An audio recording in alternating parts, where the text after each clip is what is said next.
Hello, everybody. Thank you very much for joining the Unconscious Mind workshops. Now that we have had some introductory lessons about how psychoanalysis works and interpretation of dreams, I would like to focus on symptoms and mental health disorders. Believe it or not, symptoms are like dreams, an effect of the unconscious mind. For example, vertigo. If there is no organic disorder, it is related to a psychic process. Normally, anxiety.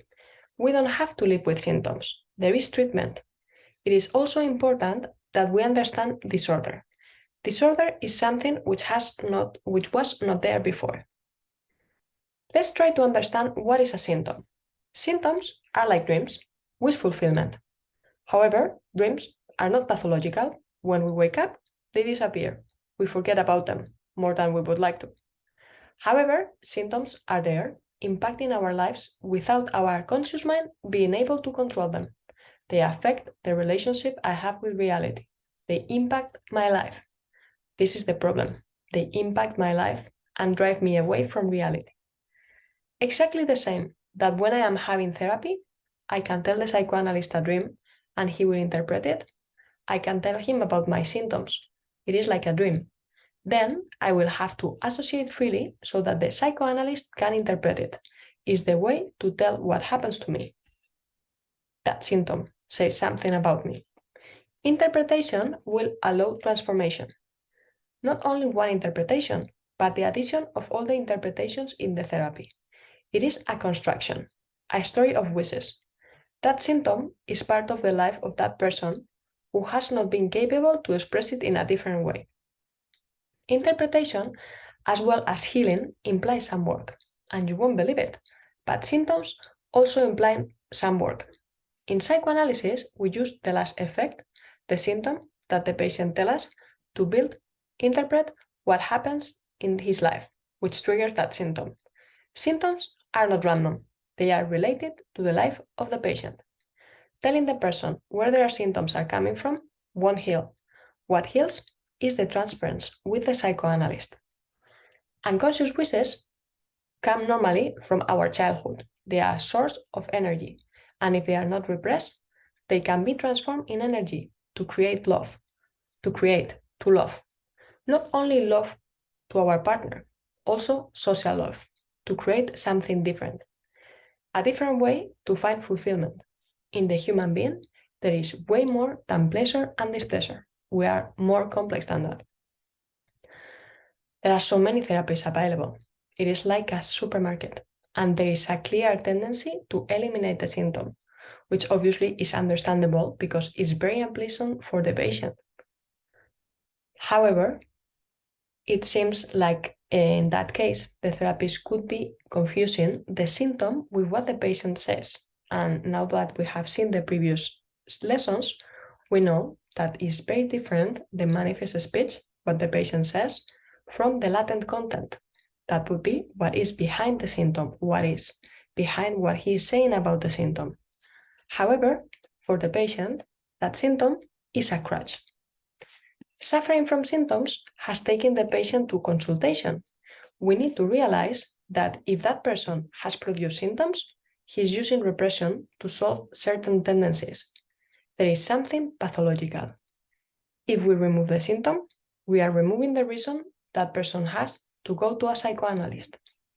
And, of course, that person resists to let the symptom go because the symptom is a substitute satisfaction of that unconscious wish which has been repressed. I know it's complicated. The patient won't want to let that satisfaction because even when for his unconscious mind it feels unpleasant, for his unconscious mind feels pleasant. The patient won't want to continue with therapy if we remove the symptom. Also, because we have not addressed the root, the conflict which is causing the symptom will appear again. Sometimes even more severe, because the unconscious mind never stops. According to Freud, we need to forget about furor sanandi. We, as psychoanalysts, we need to focus on analyzing the patient. In order to do that, psychoanalysts, we need to help the patient to freely associate, to attend his sessions, and to pay for them as agreed. In that process, the person will be able to transform himself. Symptoms will no longer be needed as the person will find other ways of satisfaction and fulfillment aligned with reality and his personality. Healthcare professionals tend to sympathize with the patient. Again, it's understandable. We are human beings. We don't like to see people suffering. However, we need to be careful, healthcare professionals, because unconscious mind is more complex than that. Everything that happened to us needs to be elaborated. Our body is not our body if we can't put words to what is happening. When I manage to put words, I am able to transform myself. And something different happens in my body. When we realize we have a body, a human body, with an expiry date, we began to take care of it. Knowing that one day I will die allows me to live better. Some people get depressed, but others began to make the most of their lives. Death doesn't ruin life. On the contrary, when we realize life has an end, we began to live properly.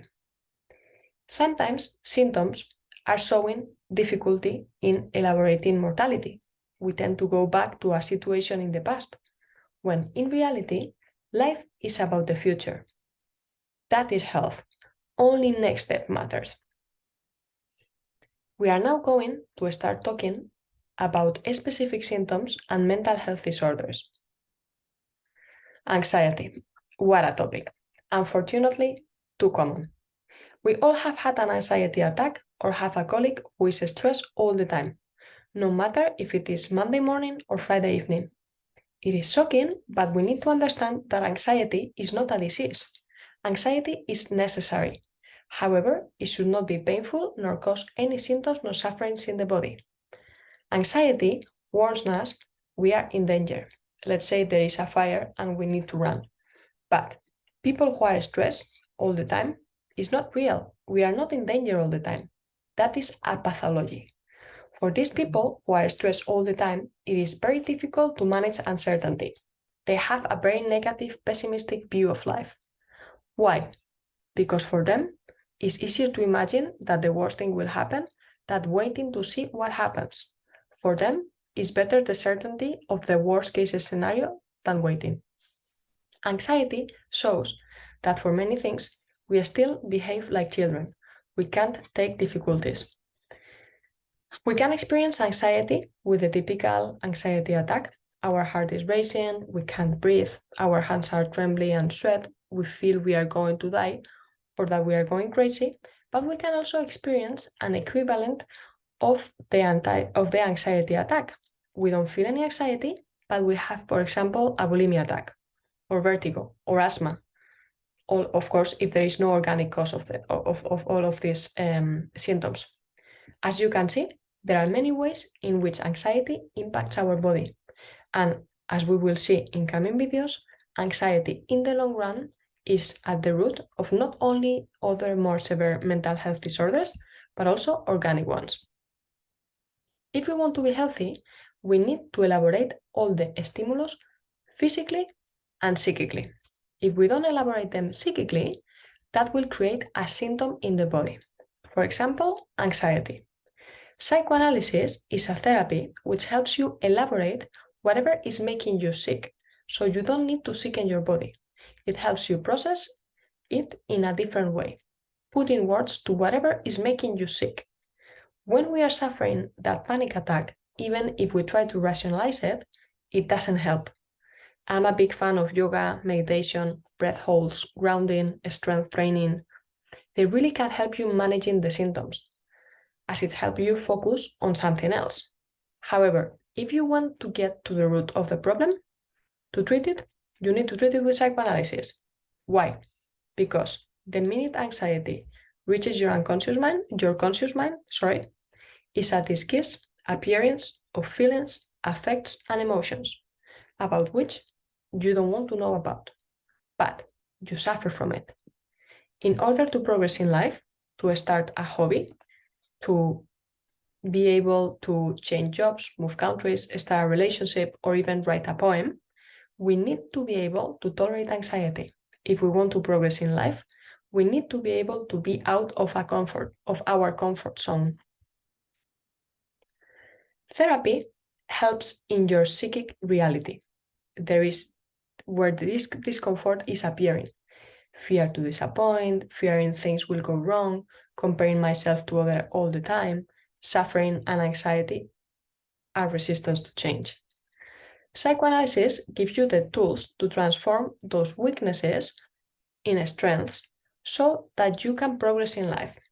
My therapy works in the unconscious mental processes of the personality which lead you to experience that ailment, whatever you call it, anxiety, anguish, stress, attack, panic attack, any suffering caused because you can't manage affects and emotions in certain way or situation or with certain people.